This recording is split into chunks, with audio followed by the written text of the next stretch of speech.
എല്ലാവർക്കും നമസ്കാരം. ഇന്നത്തെ പത്രവിശേഷത്തിലേക്ക് സ്വാഗതം. ഇന്ന് രാവിലെ യഥാർത്ഥത്തിലെ ഒരു ഞെട്ടിപ്പോയ സംഭവം ഉണ്ടായി. ഞാനിന്ന് കുറച്ച് വൈകിയിരുന്നു രാവിലെ എഴുന്നേക്കാൻ വേണ്ടി. എൻ്റെ ഏറ്റവും അടുത്തൊരു സുഹൃത്തിന്റെ ഫോൺ കോൾ കേട്ടിട്ടാണ്, ഫോൺ ബെല്ലടിക്കുന്ന ശബ്ദം കേട്ടിട്ടാണ് എഴുന്നേറ്റ് കേട്ടോ. അപ്പൊ ഇവൻ ഫോൺ എടുത്ത പാടിനെ എന്നോട് പറയുന്നത്, എടാ നീ കേട്ടില്ലേ, ആ ആ മോദി പറ്റിച്ചിട്ടോ വീണ്ടും. ഞാൻ പറഞ്ഞ എന്താ മോദി എന്ത് പറ്റി? കാരണം ഇന്നലെ രാത്രി ഒരുപാട് വൈകിട്ടാണ് ഞാൻ കിടന്നത്. എനിക്ക് തോന്നുന്നു ഒരു 1 മണി 2 മണിക്കൊക്കെ ഞാൻ ഓൺലൈനിലുണ്ട്. എടാ എന്ത് കൊല ചതിയാണെടാ ചെയ്തത്. നമ്മുടെ നോട്ടുകളൊക്കെ നിരോധിച്ചു. ഇനി ഡിജിറ്റൽ നോട്ട് മാത്രമേ പാടുള്ളൂ. ഇയാൾ പണ്ടൊരു പാതിരക്ക് നമ്മുടെ എന്താ പറയാ 2000-ന്റെ നോട്ട് നിരോധിച്ച ആ സ്വതവേ ഒരു BJP വിരുദ്ധനാണ് കക്ഷി. എന്നിട്ട് പറയാം ആ കുലദ്രോഹി എന്ത് പണി ചെയ്തത്. നോട്ടുകൾ നിരോധിച്ചു, ഇനി വെറും ഡിജിറ്റൽ നോട്ട് മാത്രമാണ് അത്രേ. എങ്ങനെയാ ഈ നാട്ടിൽ ജനങ്ങൾ ജീവിച്ചെന്ന് പറയാൻ ഭയങ്കര കത്തിക്കാളാണ്. ഞാൻ പറയാം, എടാ നീ എന്താ കാര്യം എന്താന്ന് പറ. നീ ഇന്നത്തെ പത്രം കണ്ടില്ലേ? പത്രം നോക്ക്. നീ എല്ലാ ദിവസവും പത്രത്തിന്റെ അവലോകനം എന്ന് പറഞ്ഞിട്ട് എന്ത് മണ്ണാൻ കട്ടെന്ന് പറഞ്ഞിട്ട് ഭയങ്കര റൈസാണ്. ഞാൻ ഫോൺ കട്ട് ചെയ്തിട്ട് പത്രം നോക്കി കഴിഞ്ഞപ്പോ ആദ്യം മാതൃഭൂമി പത്രമാണ് കയ്യിലെടുത്തത്. ഇതാണ് ഇന്നത്തെ മാതൃഭൂമി പത്രം. സാംസങ്ങിന്റെ ഒരു പരസ്യമാണ്. സാധാരണ നമുക്ക് പത്രങ്ങളിലൊക്കെ ഈ ജാക്കറ്റ് പേജ് പരസ്യം എന്ന് പറയുന്നത് വലിയ അത്ഭുതമൊന്നുമില്ല. അങ്ങനെ മാതൃഭൂമിയിലെ സാംസങ്ങിന്റെ ഒരു പരസ്യം, ഫുൾ പേജ് പരസ്യം. അത് കഴിഞ്ഞിട്ട് സ്വാഭാവികമായും പിന്നെ ഒന്നാം പേജ് കഴിഞ്ഞാൽ, ഈ ഒന്നാം പേജിലെ ജാക്കറ്റ് പരസ്യം കഴിഞ്ഞാൽ സ്വാഭാവികമായും മൂന്നാം പേജിലാണ് ഇപ്പം പ്രധാന പത്രങ്ങളൊക്കെ വാർത്ത കൊടുക്കാറുള്ളത്. അങ്ങനെ ഞാൻ മാതൃഭൂമി നോക്കിയപ്പോൾ മാതൃഭൂമിയിലെ ഏറ്റവും പ്രധാനപ്പെട്ട വാർത്ത നോട്ടേ വിട ഇനി ഡിജിറ്റൽ കറൻസി. ദൈവമേ, മാറ്റത്തിന്റെ കാറ്റിൽ പറന്ന് പേപ്പർ കറൻസി. ന്യൂഡൽഹി, ഫെബ്രുവരി 1 മുതൽ രാജ്യത്തെ പണമിടപാടുകൾ പൂർണ്ണമായും ഡിജിറ്റൽ കറൻസിയിലൂടെ മാത്രമായിരിക്കുമെന്ന് റിസർവ് ബാങ്ക് ഓഫ് ഇന്ത്യ. അപ്പോൾ ഇയാൾ പറഞ്ഞത് ശരിയാണ്. Reserve Bank of India February 1 മുതൽ, ജനുവരി തീരാനായി, ഫെബ്രുവരി 1 ഇനി ആകെ ഒരു 10 ദിവസമില്ല, ഒരാഴ്ച മാത്രമേ ബാക്കിയുള്ളൂ. കള്ളപ്പണം പൂർണ്ണമായും തടയുക, സാമ്പത്തിക രംഗം ശക്തിപ്പെടുത്തുക എന്നീ ലക്ഷ്യങ്ങളോടെയാണ് പുതിയ പ്രഖ്യാപനമെന്ന് RBI governor doctor Aravind Kumar പറഞ്ഞു. തീരുമാനം പ്രാബല്യത്തിൽ വരുന്നതോടെ പൂർണ്ണമായും നോട്ട് പിൻവലിച്ച രാജ്യങ്ങളുടെ പട്ടികയിൽ ഇന്ത്യ ഇടം നേടും. നേരത്തെ ചൈന, സ്വീഡൻ എന്നീ രാജ്യങ്ങളും സമ്പൂർണ്ണമായും ഡിജിറ്റൽ കറൻസിയിലേക്ക് മാറിയിരുന്നു. നേരത്തെ ചൈന ഡിജിറ്റൽ കറൻസിയിലേക്ക് നേരത്തെ മാറിയോ?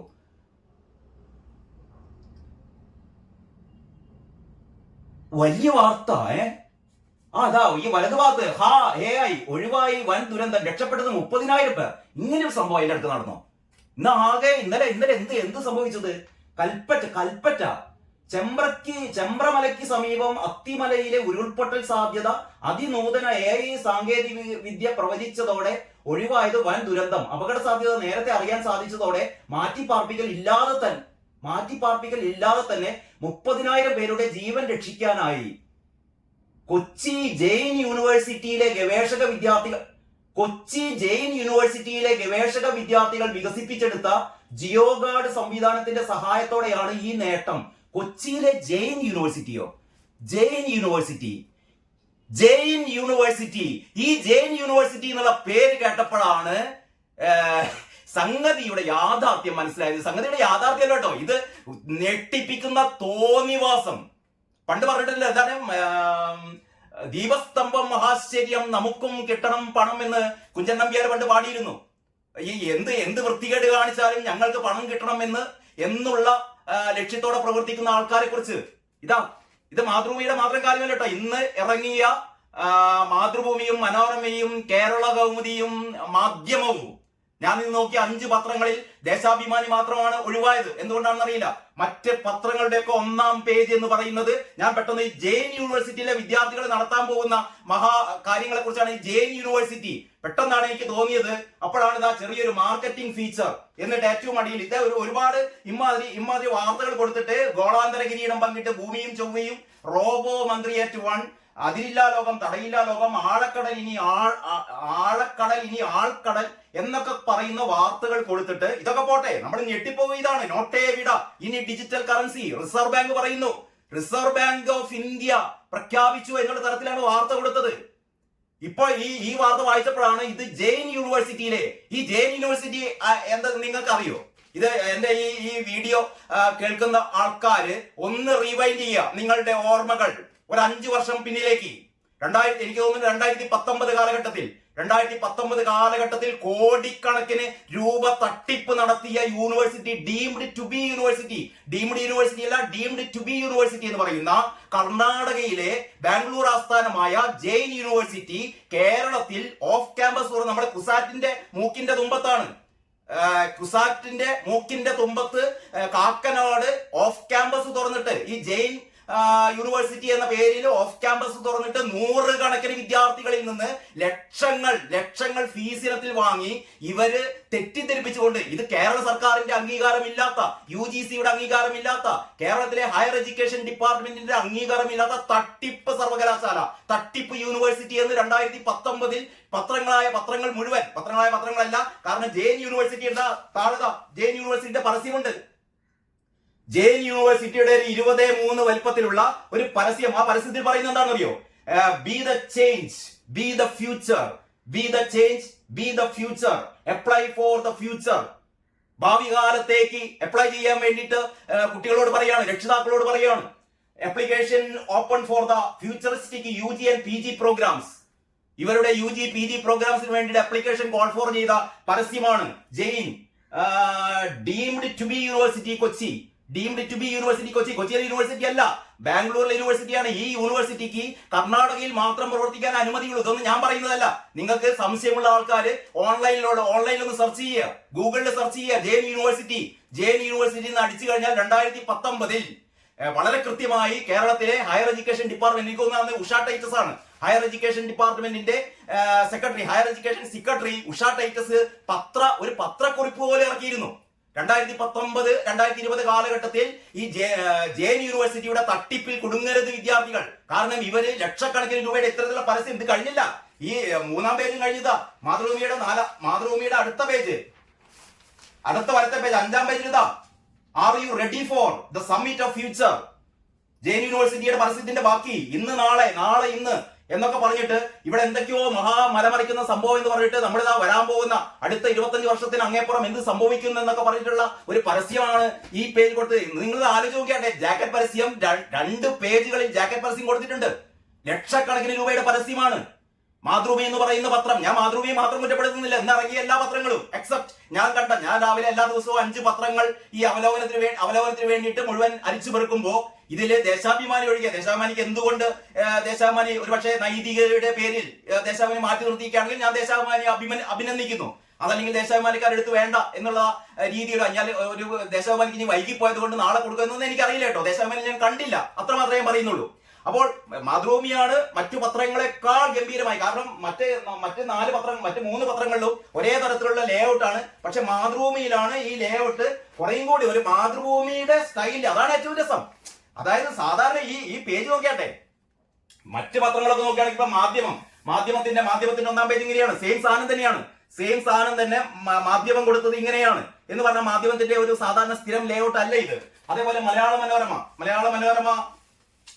മനോരമയുടെ സെയിം സാധനം, മാധ്യമത്തിന്റെ അതേ പേജ് തന്നെയാണ് മലയാള മനോരമയും കൊടുത്തത്. കേരളകൗമുദി അതേപോലെ തന്നെ, കേരളകൗമുദിയും ഇതേപോലെ സെയിം സാധനം എന്ന് പറഞ്ഞാൽ ഇത് പരസ്യമാണ് എന്ന് ഒറ്റ നോട്ടത്തിൽ കാണാം. മാതൃഭൂമി അതിനേക്കാളൊക്കെ കടന്നിട്ട് മാതൃഭൂമിയുടെ അതേ ഫോണ്ട് ഉപയോഗിച്ചിട്ട്, മാതൃഭൂമിയുടെ അതേ ലേഔട്ട് ടെക്നിക് ഉപയോഗിച്ചിട്ട്, അതേ ലേഔട്ട് പാറ്റേൺ ഉപയോഗിച്ചിട്ട് ഈ വാർത്ത കൊടുത്തിരിക്കുന്നു. നോട്ടേ വിട, ഇനി ഡിജിറ്റൽ കറൻസി. മറ്റു പത്രങ്ങളൊക്കെ ഈ നോട്ടേ വിട എന്നുള്ളത് താഴെയാണ് കൊടുത്തത്, ഇത് ടോപ്പിൽ തന്നെയാണ് കൊടുത്തത്. അപ്പോൾ ഞാൻ മാതൃഭൂമിയെ മാത്രമല്ല വിമർശിക്കുന്നത്, മാതൃഭൂമി ഉൾപ്പെടെയുള്ള പത്രങ്ങൾ മുഴുവനും പൈസ കൊടുത്ത്, അതായത് രാവിലെ തന്നെ പൈസ കൊടുത്ത് പത്രം വാങ്ങുന്ന മുഴുവൻ വായനക്കാരെയും വിഡ്ഢികളാക്കുകയാണ്. വിഡ്ഢികളാക്കുക മാത്രമല്ല, പറ്റിക്കുകയാണ് ചെയ്തത്. ശരിക്കും വായനക്കാരെ മുഴുവൻ ഈ പറഞ്ഞ പത്രങ്ങൾക്കെതിരെ കേസ് കൊടുക്കേണ്ടതാണ്. ഈ പത്രത്തിനെതിരെ മാത്രമല്ല, ഇത് നോക്കിയാലേ നമ്മുടെ കേന്ദ്ര സർക്കാർ ഒരു റിസർവ് ബാങ്കിനെ പ്രതിക്കൂട്ടിലാക്കുകയാണ്. റിസർവ് ബാങ്ക് പ്രഖ്യാപിക്കുകയാണ്, എന്നിട്ട് തെമ്മാടിത്തം കളിച്ചിട്ട് അവസാനം ഒരു ഒരു അറിയിപ്പ്, ഏറ്റവും അവസാനം ആ അറിയിപ്പ് ഒന്നുമില്ല, അതിൽ കൊടുത്തെങ്ങനെയാണ്, Kochi Jain deemed to be university ആതിഥേയത്വം വഹിക്കുന്ന ദ സമ്മിറ്റ് ഓഫ് ഫ്യൂച്ചർ 2025 പ്രചരണാർത്ഥം സൃഷ്ടിച്ച സാങ്കല്പിക വാർത്തകളാണ് പത്രത്തിന്റെ 1-ാം പേജിൽ നൽകിയിരിക്കുന്നത്. കുറെ സാങ്കല്പിക വാർത്തകളാണ്. 2050 പത്രങ്ങളുടെ മുൻപേജ് എങ്ങനെയായിരിക്കുമെന്ന് ഭാവന ചെയ്യുകയാണ് ഇവിടെ. ആരെന്നറിയോ? ജെയിൻ യൂണിവേഴ്സിറ്റിയിലെ വിദ്യാർത്ഥികളെ ചാക്കിട്ട് പിടിക്കുകയാണ്. ഈ അധ്യാപകരെ രക്ഷിതാക്കളെ ചാക്കിട്ട് പിടിക്കുകയാണ്. നിങ്ങളുടെ മക്കളെ ഞങ്ങളുടെ അടുത്തേക്ക് കൊണ്ടുവന്നാൽ 2025 ഞങ്ങൾ ഇതാ ഇവർക്ക് വേണ്ടി ഒരു പുതുലോകം സൃഷ്ടിക്കുമെന്ന് ജെയിൻ യൂണിവേഴ്സിറ്റി എന്ന് പറയുന്ന തട്ടിപ്പ് സർവകലാശാല. നിങ്ങൾ ഗൂഗിളിൽ എല്ലാവരും തിരയണം. 2019 എന്താ സംഭവിച്ചത്? ഹയർ എഡ്യൂക്കേഷൻ സെക്രട്ടറി പുറപ്പെടുവിച്ച പത്രപ്രസ്താവന കാണാം. അന്നത്തെ പത്രപ്രസ്താവന അന്നത്തെ പത്രങ്ങളൊന്നും കൊടുത്തില്ല കേട്ടോ. അതാണ് ഏറ്റവും വലിയ രസം. 2019 ഹയർ എഡ്യൂക്കേഷൻ സെക്രട്ടറി ഉഷ ടൈറ്റസിന്റെ ഈ എന്താ പറയാ ഈ മുന്നറിയിപ്പ്, വഞ്ചിതരാകരുത്, വിദ്യാർത്ഥികൾ വഞ്ചിതരാകരുത്, രക്ഷിതാക്കൾ വഞ്ചിതരാകരുത്. ഈ ജെയിൻ യൂണിവേഴ്സിറ്റി എന്ന് പറയുന്നത് അംഗീകാരമില്ലാത്ത യൂണിവേഴ്സിറ്റിയാണ്. കേരളത്തിൽ ഒരു അംഗീകാരവുമില്ല. കേരളത്തിൽ പ്രവർത്തിക്കാൻ ഒരു അവകാശവും ഇതിനില്ല. ഇത് ഓഫ് ക്യാമ്പസ് എന്ന പേരിൽ അവിടെയും ഇവിടെയും ഓരോരോ തട്ടിക്കൂട്ട് സ്ഥാപനങ്ങൾ ഉണ്ടാക്കി ഒരു ലോകത്തെവിടെയും കേൾക്കാത്ത കുറെ കോഴ്സുകൾ വെച്ച് വിദ്യാർത്ഥികളിൽ നിന്ന് ലക്ഷങ്ങൾ ഫീസായിട്ട് വാങ്ങി അവസാനം സർട്ടിഫിക്കറ്റ് കിട്ടിക്കഴിഞ്ഞാൽ ഒരു സ്ഥലത്തും ഇവർക്ക് ജോലി കിട്ടാതെ ഇവര് ആകെ തെണ്ടി നടക്കുന്ന അവസ്ഥയിലേക്ക് വിദ്യാർത്ഥികളെ കൊണ്ടെത്തിക്കുന്ന, കോടിക്കണക്കിന് രൂപ തട്ടിക്കുന്ന, എന്നിട്ട് ഈ കോടിക്കണക്കിന് രൂപ തട്ടിച്ചു കഴിഞ്ഞിട്ട് ഇതെല്ലാ പത്രങ്ങൾക്കും, നമ്മുടെ നാട്ടിലെ എല്ലാ പത്രങ്ങൾക്കും ഇങ്ങനെ 2 പേജ്, ഒരു പേജ് മാത്രമല്ല ഇത്തരത്തിൽ 2 പേജ് ഫുൾ പേജ് പരസ്യം കൊടുത്തിട്ട് ലക്ഷങ്ങൾ ഇവർക്ക് കൊടുത്തിട്ട് ഇവര് മിണ്ടില്ല.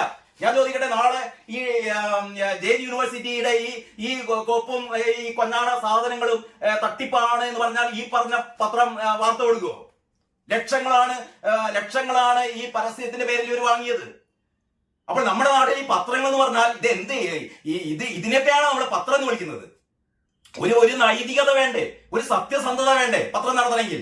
രാവിലെ തന്നെ പൈസ കൊടുത്തു വാങ്ങുന്ന പത്രം അത് വായിക്കുന്ന ആളുടെ മുന്നിലേക്ക് ഇമ്മാതിരി തെമ്മാടിത്തമാണോ പത്രങ്ങൾ സാധാരണ കൊടുക്കേണ്ടത്? എനിക്കറിയില്ല എത്രമാത്രം വായനക്കാർ ക്ഷുഭിതരായി പത്രം ഓഫീസിലേക്ക് വിളിച്ചു എന്ന് എനിക്കറിയില്ല. ഇന്ന് രാവിലെ എന്നെ വിളിച്ച സുഹൃത്ത് എന്ന് പറഞ്ഞാൽ യഥാർത്ഥത്തിൽ അദ്ദേഹം വിമർശിച്ചതല്ല, അദ്ദേഹം ആകെ അമ്പരന്ന് പോയതാണ്. അയാളൊരു ഈ കൂടുതൽ പത്രത്തിന്റെ അരിവും മൂലയും ഒന്ന് മുഴുവൻ വായിച്ച് അതിനുള്ള സമയമൊന്നുമില്ല. പെട്ടെന്ന് ഒറ്റ നോട്ടത്തിൽ ബാത്റൂമിൽ ഇങ്ങനെ ഒറ്റ നോട്ടത്തിൽ നോക്കുമ്പോൾ പെട്ടെന്ന് കാണുന്ന എന്താണ്? അവിടെ ഈ അറിയിപ്പോ ഒന്നും ശ്രദ്ധയിൽപ്പെടില്ല. നോട്ട് എവിടെ ഈ ഡിജിറ്റൽ കറൻസി തട്ടിപ്പ് വാർത്തയൊന്നുമല്ല. വളരെ കൃത്യമായി മാതൃഭൂമി എഴുതുന്ന പോലെ റിസർവ് ബാങ്ക് പറയുന്നു ഇതാ ഈ ഫെബ്രുവരി 1-ാം തീയതി മുതൽ നമ്മുടെ ഡിജിറ്റൽ കറൻസി ആക്കി മാറ്റുകയാണ്. മറ്റല്ല ഇതിന്റെ വിശദാംശങ്ങൾ വായിച്ചാൽ നമ്മൾ അന്തം വിട്ടുപോകും. എന്ന് പറഞ്ഞാൽ ഒരു സാവകാശം കൊടുത്തിട്ടുണ്ട്. ആരും പരിഭ്രാന്തരാകണ്ട. നിങ്ങളുടെ കയ്യിലുള്ള ഈ കറൻസി നോട്ടുകൾ ഡിജിറ്റലിലേക്ക് മാറ്റാനുള്ള കുറച്ച് സമയം കൂടി അനുവദിച്ചിട്ടുണ്ട്. 2 ആഴ്ച സമയം കൂടി അനുവദിച്ചിട്ടുണ്ട്. അതിനുള്ളിൽ നിങ്ങൾക്ക് അങ്ങനെ മാറ്റാൻ പറ്റും. തുടങ്ങിയ വ്യാജ വാർത്തകള് ഇതെന്തോ ഒരു പരസ്യത്തിന്റെ ഭാഗമാണ് എന്നും പറഞ്ഞുകൊണ്ട് നമ്മൾ വായനക്കാരുടെ വായിലേക്ക് കുത്തിത്തിരികി തരുന്ന തോന്നിവാസത്തിന് ഇതല്ല പത്രപ്രവർത്തനം. ഒരു പൈസ കിട്ടുന്നു വിചാരിച്ചിട്ട് എന്ത് തോന്നിവാസവും ചെയ്യുന്ന പത്രങ്ങൾ. ശരിക്കും ഇവർക്കെതിരെ വായനക്കാരെല്ലാവരും എനിക്ക് പറയാനുള്ളതാണ്, വായനക്കാരെല്ലാവരും ഇവർക്കെതിരെ കേസ് കൊടുക്കേണ്ടതാണ്. എല്ലാ പത്രങ്ങൾക്കെതിരെയും അവരെ പറ്റിച്ചതിന്, വഞ്ചിച്ചതിന്. മാത്രമല്ല ഈ റിസർവ് ബാങ്കിന്റെ പേര് ഉപയോഗിച്ച് എന്തും പറയാമെന്നാണോ? റിസർവ് ബാങ്ക് പറയുകയാണ് ഇങ്ങനെ ഇതാ 1-ാം തീയതി മുതൽ ഇത് നിരോധിക്കാൻ പോവുകയാണ്, നമ്മളെ നോട്ട് നിരോധിക്കാൻ പോവുകയാണെന്ന് പറയാം. ഏറ്റവും വലിയ രാജ്യത്തെ തന്നെ ഒരു രാജ്യദ്രോഹമാണ് യഥാർത്ഥത്തിൽ ഈ പത്രം ചെയ്തത്. മാതൃഭൂമി എന്ന് പറയുന്ന പത്രം ചെയ്തത്, അല്ലെങ്കിൽ കേരളകൗമുദി എന്ന് പറയുന്ന പത്രം ചെയ്തത്, അതുമല്ലെങ്കിൽ മാധ്യമം എന്ന് പറയുന്ന പത്രം ചെയ്തത്, മലയാള മനോരമ എന്ന് പറയുന്ന പത്രം ചെയ്തത്. ഞാൻ ഈ 4 പത്രങ്ങളെ കണ്ടിട്ടുള്ളത്. അതുകൊണ്ട് പറയുന്നത് ഈ പത്രമൊക്കെ ചെയ്തത് ഏറ്റവും വലിയ രാജ്യദ്രോഹമാണ് ഒരു പരസ്യത്തിന്റെ പേരിൽ. എന്നിട്ട് ആരും കാണാത്ത രീതിയിൽ ഇതൊരു 2050 ഇറങ്ങാൻ പോകുന്ന ഒരു എന്താ പറയാ പത്രമാണ്. ജെയിൻ യൂണിവേഴ്സിറ്റിയിലെ കുട്ടികൾ ലോകത്തെ മാറ്റിമറിക്കാൻ പോവുകയാണ് എന്നും പറഞ്ഞ് ലോകത്തെ ഒരു തട്ടിപ്പ് യൂണിവേഴ്സിറ്റിയെ കുറിച്ച്, ഡീംഡ് യൂണിവേഴ്സിറ്റി പോലെ ഡീംഡ് ടു ബി യൂണിവേഴ്സിറ്റി, കർണാടകയിൽ പ്രവർത്തിക്കുന്ന യൂണിവേഴ്സിറ്റി. ഇതാണ് ഇന്ന് മാതൃഭൂമിയുടെ ഈ 1-ാം പേജ്. ഞാൻ നേരത്തെ കാണിച്ചു. മാധ്യമം ഇതേപോലെ തന്നെ മാധ്യമത്തിന്റെ 1-ാം പേജ് ഇങ്ങനെയാണ്. നോട്ടേ വിട ഇനി ഡിജിറ്റൽ കറൻസി. അത് കഴിഞ്ഞിട്ട് കടലിന്റെ അടിയിൽ ഇനി പാർക്കാം എന്നൊക്കെ പറയുന്ന സാധനമാണ് ഇതിൽ മേലെ കൊടുത്തിരിക്കുന്നത് കേട്ടോ. അതിന്റെ മുഴുവൻ വിശദാംശങ്ങൾ പറയുന്നില്ല. മാധ്യമത്തിന്റെ ബാക്ക് പേജിലാണ് 2-ാമത്തെ full page. Future summit of future എന്ന് പറയുന്ന ജെയിൻ യൂണിവേഴ്സിറ്റിന്റെ തട്ടിപ്പ് പരസ്യത്തിന്റെ 2-ാം ഫുൾ പേജ് മാധ്യമത്തിന്റെ ബാക്ക് പേജിലാണ്. ഇനി മലയാള മനോരമയിലും അതേപോലെ തന്നെ സെയിം സാധനം മാധ്യമത്തിൽ അച്ചടിച്ച അതേ സെയിം പാറ്റേണിൽ അവരും അതേപോലെ കൊടുത്തിരിക്കുന്നു. എന്നിട്ട് അത് കഴിഞ്ഞിട്ട് അവരുടെ അത് ഇതേപോലെ തന്നെ അടുത്ത പേജിലും ഫുൾ പേജ് ഇതാ പരസ്യം അവർ നടത്താൻ പോകുന്ന ഇതിലെ 1-ാം പേജിൽ തന്നെ ഫോൺ നമ്പർ കൊടുത്തിട്ടുണ്ട്. ഈ ഫോൺ നമ്പറാണ്. ഇതിൽ വിളിച്ചു കഴിഞ്ഞാൽ ഈ തട്ടിപ്പിലേക്കുള്ള കൂടുതൽ വിവരങ്ങൾ, എത്ര ലക്ഷം രൂപ കൊടുക്കണം എന്നുള്ള വിവരങ്ങളൊക്കെ നിങ്ങൾക്ക് കിട്ടും. കേരളകൗമുദി വേറൊന്ന് കേരളത്തിലെ കെ സുകുമാരനൊക്കെ ജീവിച്ചിരുന്നുണ്ടെങ്കിൽ ഉണ്ടല്ലോ ഈ പത്രമൊക്കെ ഈ പരസ്യമൊക്കെ വാങ്ങിയ പരസ്യ എക്സിക്യൂട്ടീവിനെയും ഈ പരസ്യം സ്വീകരിച്ച ഇപ്പോഴത്തെ മാനേജ്മെന്റിനെയൊക്കെ തെരണ്ടിവാലെടുത്ത് അടിച്ചു ഓടിക്കായിരുന്നു. കേരളകൗമുദി എന്നുള്ള ഒരു നമ്മളൊക്കെ അഭിമാനിക്കുന്ന ഒരു പത്രമാണ്. ആ പത്രവും ഇതേപോലെ തന്നെ ഒളിപ്പില്ലാതെ ഈ വാർത്ത 1-ാം പേജിൽ കൊടുത്തു. 2-ാം പേജിൽ മറ്റേ രണ്ടാമത്തെ അതിന്റെ വാല് ഫുൾ പേജ് പരസ്യം. സാധാരണ ദേശാഭിമാനിയെ ഞാൻ കുറ്റപ്പെടുത്തുന്നതാണ്. ദേശാഭിമാനി നന്ദിലത്ത് ജി മാർട്ടിന്റെ ഒരു ജാക്കറ്റ് പരസ്യം, ഉള്ളില് ജെഎൻ യൂണിവേഴ്സിറ്റിയുടെ പരസ്യം, ഉള്ളിലൊന്നും ഞാൻ കണ്ടില്ല. എന്തുകൊണ്ടാണെന്ന് എനിക്കറിയില്ല. ദേശാഭിമാനി നിരാകരിച്ചതാണോ, ദേശാഭിമാനിക്ക് കൊടുക്കാത്തതാണോ, വൈകിപ്പോയതാണോ എന്നൊന്നും അറിയില്ല. ഏതായാലും ഇന്ന് ദേശാഭിമാനി ഇതിൽ നിന്ന് കുറ്റവിമുക്തരായിരിക്കുന്നു. ഇനി നാളെ എന്ത് സംഭവിക്കുന്ന എനിക്ക് അറിയില്ല. ഏതായാലും ബാക്കിയുള്ള 4 പത്രങ്ങൾ ചെയ്ത ഏറ്റവും കൊടും ക്രൂരത, ഒരുപക്ഷെ 2025-ലെ പത്രങ്ങൾ ചെയ്ത കൊടും ക്രൂരതയാണിത്. ഒരു തട്ടിപ്പ് യൂണിവേഴ്സിറ്റിയുടെ വാർത്ത. ഇനി മറ്റൊന്ന് എഴുതി ഞാൻ 2019-ലാണ് എന്റെ ഓർമ്മ, 2019 അവസാനത്തിലാണ് ഉഷ ടൈറ്റസിന്റെ ആ പത്രക്കുറിപ്പ് ഇപ്പോഴും എന്റെ ഓർമ്മയിലുണ്ട്. ഞാൻ അവസാനം ഓൺലൈനിൽ ഒന്ന് ചെക്ക് ചെയ്തു, ഇപ്പോഴും കിടക്കുന്നുണ്ട് ഓൺലൈനിൽ. അതിൽ വളരെ കൃത്യമായി പറയുന്നു ഇത് തട്ടിപ്പ് യൂണിവേഴ്സിറ്റിയാണ്. കേരളത്തിൽ UGCയുടെ അംഗീകാരമില്ല, ഹയർ എഡ്യൂക്കേഷൻ ഡിപ്പാർട്ട്മെന്റിന്റെ അംഗീകാരമില്ല, ഒന്നുമില്ല. അതുകൊണ്ട് ഈ യൂണിവേഴ്സിറ്റിയിൽ പോയി കണ്ട് യൂണിവേഴ്സിറ്റി കേരളത്തിൽ പ്രവർത്തിക്കാൻ യാതൊരു അവകാശവുമില്ല. ഇവർ ബാംഗ്ലൂരിൽ മാത്രമാണ് ഉള്ളത്. ഇവരുടെ ഓഫ് ക്യാമ്പസ് സെന്ററുകൾ എന്ന പേരിൽ തട്ടിക്കൂട്ട് സ്ഥാപനങ്ങൾ ഒരുപാട് കേരളത്തിൽ അവിടെ ഇവിടെയൊക്കെ പ്രവർത്തിക്കുന്നുണ്ട്. അത് ഏറ്റവും പ്രധാനപ്പെട്ടതാണ് കാക്കനാട് പ്രവർത്തിക്കുന്ന, നേരത്തെ ഞാൻ പറഞ്ഞ കുസാറ്റ് യൂണിവേഴ്സിറ്റിയുടെ മൂക്കിന് താഴെ പ്രവർത്തിക്കുന്ന ഇതിന്റെ ഓഫ് ക്യാമ്പസ് സ്ഥാപനം. അപ്പൊ അത്തരത്തിലെ സ്ഥാപനത്തിൽ പോയി തട്ടിപ്പ് നടത്തരുത്. കോടികളാണ് ഇവർ തട്ടിപ്പ് നടത്തിയത്. പത്രങ്ങൾ ഇത് കൊടുക്കില്ല, വാർത്ത കൊടുക്കില്ല. കാരണം പത്രങ്ങളെ കണ്ണ് മഞ്ഞളിപ്പിക്കാൻ വേണ്ടിയിട്ട് ഇവിടെ പത്രങ്ങൾക്ക് വാരിക്കോരി പരസ്യങ്ങൾ കൊടുക്കുന്നു എന്ന് ഹയർ എഡ്യൂക്കേഷൻ ഡിപ്പാർട്ട്മെന്റ് പറഞ്ഞതാണ്. ഈ കഴിഞ്ഞ 5 വർഷത്തിനിടയിൽ നമുക്കറിയാലോ, മറ്റേ വീണ വിജയനും കാരണഭൂതനൊക്കെയുള്ള നാടാണ്. എനിക്കറിയില്ല, പിന്നെ ഈ ഹയർ എഡ്യൂക്കേഷൻ മന്ത്രി, ഇപ്പോഴത്തെ ഹയർ എഡ്യൂക്കേഷൻ മന്ത്രി ഉണ്ടല്ലോ നമ്മുടെ ബിന്ദുവും വീണയും ഒക്കെ ചേർന്ന് ഈ സാന്റാ മോണിക്ക എന്ന് പറയുന്ന മറ്റൊരു ഈ വിദ്യാഭ്യാസ സ്ഥാപനത്തിന്റെ ഒരു മാസപ്പടി വാങ്ങിയതിന്റെ കണക്കുകളൊക്കെ അത്രമാത്രം കൂടുതൽ കേരളം ചർച്ച ചെയ്തിട്ടില്ല കേട്ടോ. CMRLലെ മാസപ്പടി മാത്രമേ ചർച്ച ചെയ്തിട്ടുള്ളൂ. വീണ വിജയൻ അങ്ങനെയാണ് 2 വീണമാരുണ്ട് കേരളത്തിൽ.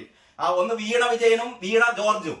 അങ്ങനെ വീണ വിജയൻ ഈ മാസപ്പടി വാങ്ങിയത് CMRLൽ നിന്ന് മാത്രമല്ല, ഇത്തരത്തിലുള്ള തട്ടിപ്പ് എനിക്ക് തോന്നുന്നു ജെഎൻ യൂണിവേഴ്സിറ്റിയിൽ നിന്നും വീണ വിജയൻ ഈ മാസപ്പടി വാങ്ങിയിട്ടുണ്ടോ എന്ന് അന്വേഷിക്കേണ്ടതാണ്. കുഴൽനാടനൊക്കെ ഒന്ന് അന്വേഷിക്കുന്നത് നല്ലതാണ്.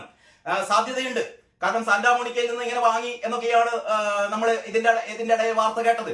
അപ്പോൾ ഇങ്ങനെ വീണ വിജയനെയും ബിന്ദു ഹയർ എഡ്യൂക്കേഷൻ മിനിസ്റ്ററെയും കാരണഭൂതനെയും ഒക്കെ പിടിച്ചിട്ട് ഒരുപക്ഷെ ഈ കഴിഞ്ഞ 4-5 വർഷത്തിനിടയിൽ ഈ ഡീംഡ് ടു ബി യൂണിവേഴ്സിറ്റി എന്ന് പറയുന്ന ഈ ജെഎൻ യൂണിവേഴ്സിറ്റിക്കാര് എന്തെങ്കിലും തരത്തിലുള്ള വ്യാജ സർട്ടിഫിക്കറ്റുകൾ സംഘടിപ്പിച്ചിട്ടുണ്ടോ എന്ന് എനിക്കറിയാം. ഞാൻ 2019 ആ കാര്യമാണ് പറഞ്ഞത്. 2019 നമ്മുടെ ഓൺലൈനിൽ കാണുന്ന അല്ലെങ്കിൽ ഹയർ എഡ്യൂക്കേഷൻ ഡിപ്പാർട്ട്മെന്റ് തട്ടിക്കൂട്ട് യൂണിവേഴ്സിറ്റി എന്ന് പറയുന്ന തട്ടിക്കൂട്ട് സ്ഥാപനം എന്ന് പറയുന്ന വിദ്യാർത്ഥികളിൽ നിന്ന് ലക്ഷങ്ങൾ തന്നെ വിദ്യാർത്ഥികളിൽ നിന്ന് പിരിച്ചെടുത്ത് അവരെ വഴിയാധാരമാക്കിയ ആ സർവകലാശാല ജെഎൻ യൂണിവേഴ്സിറ്റിക്ക് എതിരായ വാർത്തകൾ വന്നാൽ ഒരു പത്രവും കൊടുക്കില്ല. കാരണം പത്രങ്ങളുടെയൊക്കെ വായി ആദ്യം തന്നെ ഇത്തരത്തിലുള്ള ലക്ഷക്കണക്കിന് രൂപയുടെ പരസ്യം കൊടുത്തുകൊണ്ട് മൂടിക്കെട്ടുന്ന ഇത്തരത്തിലുള്ള ഒരു വ്യാജ വാർത്തയാണ് അല്ലെങ്കിൽ ഒരു വ്യാജ സംഭവമാണ് ഇന്നുണ്ടായത്. യഥാർത്ഥത്തിൽ പറയാൻ എനിക്ക് വാക്കുകളില്ല.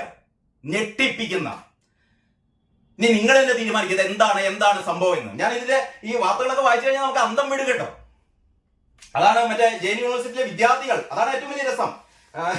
ജെഎൻ യൂണിവേഴ്സിറ്റിയിലെ ഇതൊക്കെ വായിച്ചു കഴിഞ്ഞാൽ രക്ഷിതാക്കൾ അപ്പം പോയി കണ്ട് ബാങ്കിൽ നിന്ന് പിൻവലിച്ച് ലക്ഷങ്ങൾ കൊടുത്തിട്ടുണ്ടാവും. അതായത്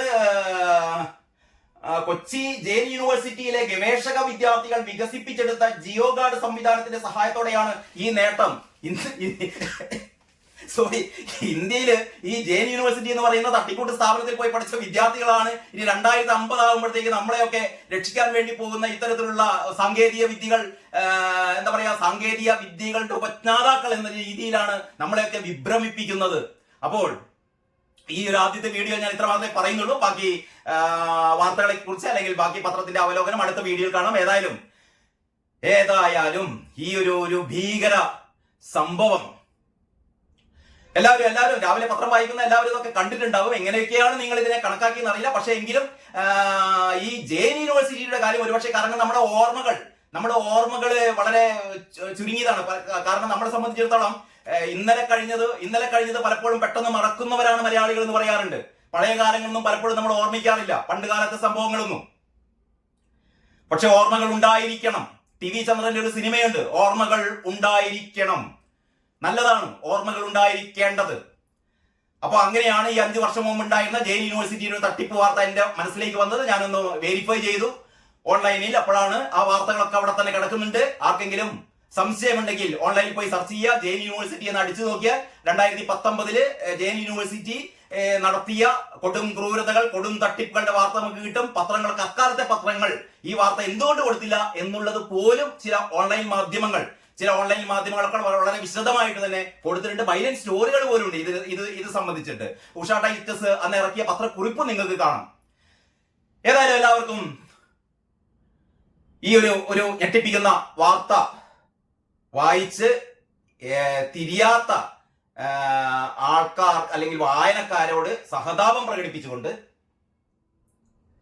ഞാൻ നിർത്തുകയാണ്. എല്ലാവർക്കും നന്ദി, നമസ്കാരം.